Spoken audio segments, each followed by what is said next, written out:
Hey guys, welcome back to another video. Now today we're going to be taking a look at how hard the upcoming stages for the new event Fallen Star is going to be, which is undeniably the hardest mode that is coming to this game, is called the Tower of Babel, right?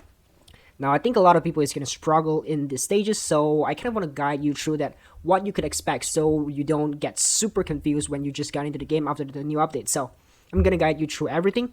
Now just so you know, Tower of Babel is definitely going to be way harder than Pain Cage, Warzone, and any modes that you've ever faced, besides the Riot Boss. That thing is absolutely disgusting. Alright, so when you first go into the mode, you would be welcomed by BP1. I think there's like 5 stages, so this is the first stage. And when you click into it, you would see the different difficulties that you can see here. The first difficulty is level 5, the second is level 9, the third is level 13, and the last one is a custom level, which is pretty much you can select any difficulty that you want. So the plan here is get to level 100. That's where you could claim all the rewards. I think, we'll see when it drops, but for my information currently, I think you do have to get to level 100 to claim all the rewards that the game is going to give you. So how do the custom level works? So the point of the custom levels is the more debuff you pick for the enemy, the more buffs you pick for the enemy, the more debuffs you pick for you. The harder it gets, the harder the stages gets,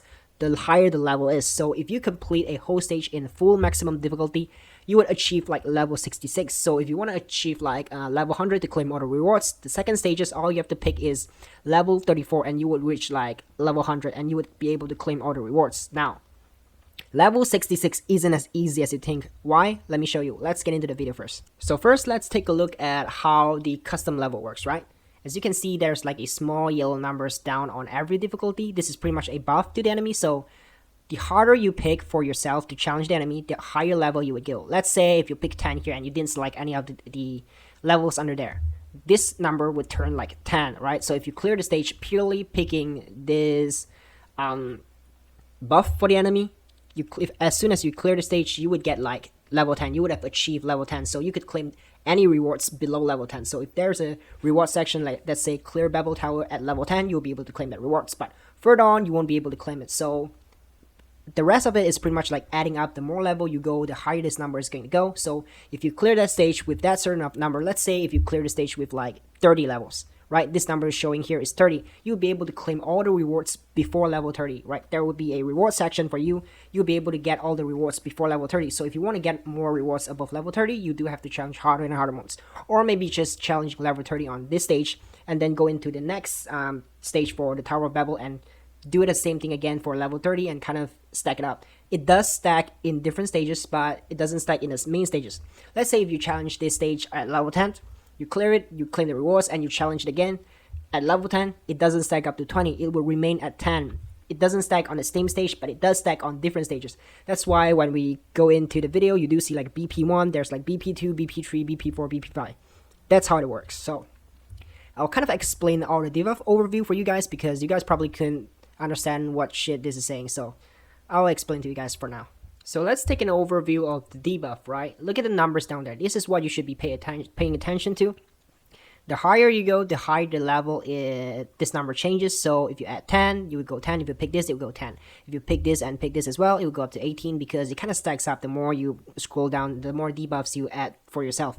And the highest you could go on a single stage is probably like 66. It would have like a bracket to kind of show you the higher level you could go to. So this guy is challenging at the highest difficulty possible. So his units must be very, very overpowered. So let's take a rough overview of how the debuff works. The first one is pretty much like adding the kind of buffing the overall status for the enemy, maybe like more attacks, more health, tankier, something like that. So that's it. That's the first buff you're adding for the enemy, and there's a lot more to go. The second one is adding the enemy's movement speed. The higher you pick, the faster they move. The third one is health, HP, pretty much. The harder you pick, the more health they're going to be getting. So a very, very simple overview of all of this, right? If you go down, you would see so much more. This is gravity, decreasing your own movement speed, and this is like what? I don't know what this is. I can't even translate that. So this section is what we call like regeneration. So the harder you pick, the more they're going to be regenerating their health, right? So if you don't do more damage than how much they're healing, you'll be doing like negative damage. They would be always full health because the more let's say they're healing like 60 health per second and you're attacking them 45 health per second, right? You attack them, They get like a health reduction to like 45 and they heal back to 60. You won't be doing any damage because they will be healing way faster than you're doing damage, so they're pretty much unkillable at this point. So as you can see, there's more debuff down there that you can pick for yourself, and for example, this one is flash, pretty much means the enemy would be flashing, like all of a sudden they just appear in front of you and attack you, surprise you. You won't have enough reaction time to react to that unless you have a very, very fast reaction time. So pretty much a buff for the enemy as well, making the stage as hard as it possibly could. And then there is black hole, kind of, it kind of plays a black hole in a certain spot and kind of forcefully pull you to that spot. You can't move away from that. It's pretty much like making the stage harder. You get what I'm saying? So let's take a look at his units. So as you can see, he is running like 3 units at 7k BP. This guy is a massive whale, alright? That's why he's challenging the hardest mode possible, because he do have that ability to do that. And you would be getting your own buff as well. The first buff is increasing your overall units damage by 10%, all of them. And then the second buff is adding 45% damage reduction, I think. So you wouldn't take as much damage from the enemy as you originally would if you didn't select this thing. And let's take a look at how he deals with this. This is the hardest that you could possibly pick. Like, look at the amount of debuffs the enemy are getting. Like, look at this bullshit. Look at the amount of debuffs you're going with and only like 2 buffs for yourself. This is the hardest mode. He's obviously picking the max difficulty, like level 66. Now, before we get into watching the gameplay, I do want to talk about why do you need to try to get to a level 100 in the Tower of Babel. Like, take a look at all these rewards. This is the main motivation why people are trying to get to level 100. If you get to level 100, you'll be getting like 6-star memory shards. If you get to level 90, you would be able to get a free 6-star memories. That's the main motivation for people who are constantly challenging the Tower of Babel. Above level 100, maybe there is more rewards. I don't know if this is the Fallen Star event version 1. I'm automatically gonna assume it's not. Fallen Star event is like the first season for Tower of Babel, so I think you would be able to claim other rewards at a level 100. Above that, maybe this is like season 2, season 3, other game versions for the Tower of Babel. So we don't know about that. It's just a speculation. We do have to wait until the event drops, so we would be able to see all of that. Now, I am going to stream this event when it drops on twitch.tv/deltaz02, so if you're interested, be sure to tune in and hang out. And if you have any questions that you want to ask about the game, you can ask me in you can ask me in Twitch as well. So let's enjoy the new version of the game before it dies out again and become very, very dry, and we will have to wait until the next version. So let's see what this guy has to offer. Alright, he's using Alpha with 7k BP though.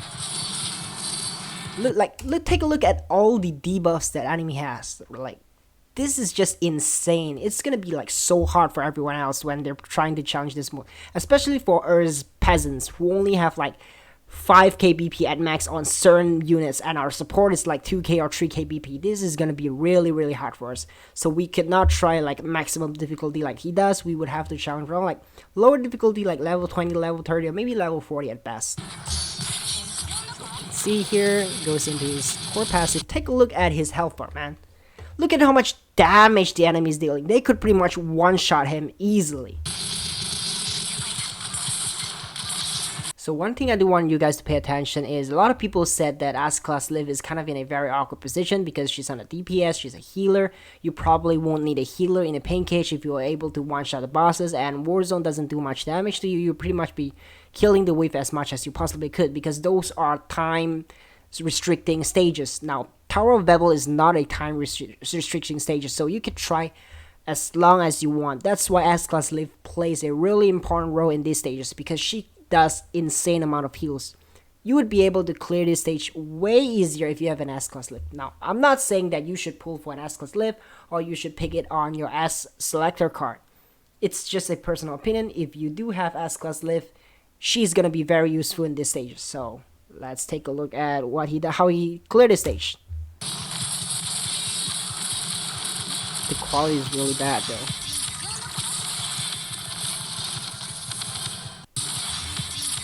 Now, pay really close attention to the enemy health bar. If you're picking like the highest difficulty for the regeneration, which is like level 3 regeneration for enemy, if you're not doing enough damage, this thing would happen. Take a look at this.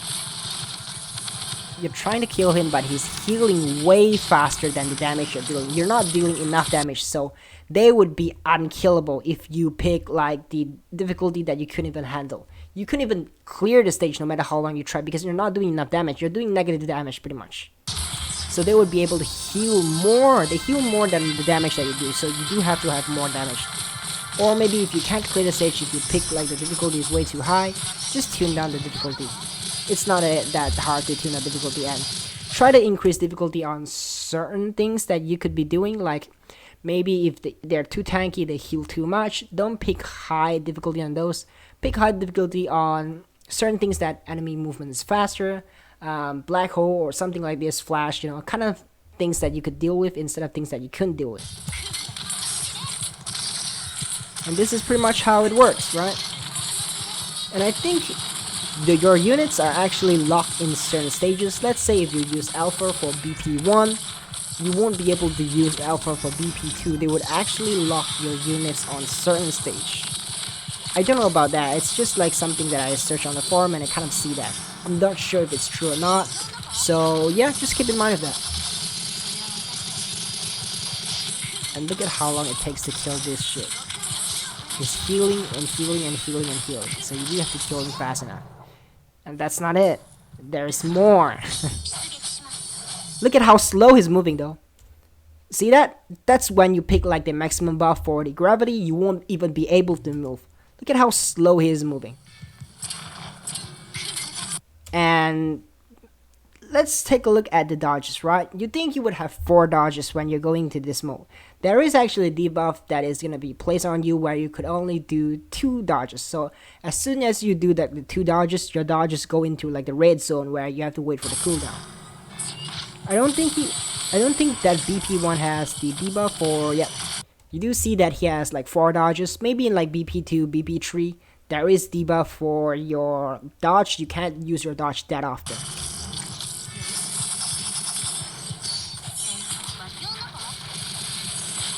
Is he going Hana? Because he's going like the Sword Wave so often. This is all not even doing enough damage. Like the enemy is healing way faster than that. Alpha is all sometimes kind of useless though, because the main damage that Alpha will be doing is probably her Sword Waves. Oh man, the 15 or 20 FPS is killing me. You don't even have like... He's such a massive whale and he can't even afford for a decent recording app that could record at like what, 60 frames? And it's kind of insane that all these enemies like super buff. It's gonna be so tough and you guys are probably gonna enjoy this mode.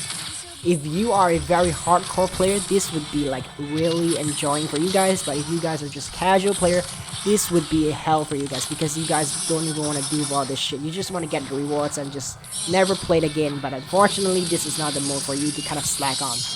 This is a really, really difficult mode. It's pretty much a very challenging mode for a lot of hardcore players. If you want something harder, here you go. This is going to be very, very hard. And although the units are locked, I think the memories are interchangeable. So if you use your memories for a certain stage, you could still unequip it and equip it on other units. So yeah. So that's pretty much the overview for the Tower of Babel, how hard it could get and how challenging it is. So if you're interested or you want to know more information that you don't know if you go into a new patch and you're very confused, make sure to tune into my stream and watch me suffer when I'm trying to challenge the Tower of Babel. And if you're into that, make sure to hang out in the stream and I will see you guys soon. Peace.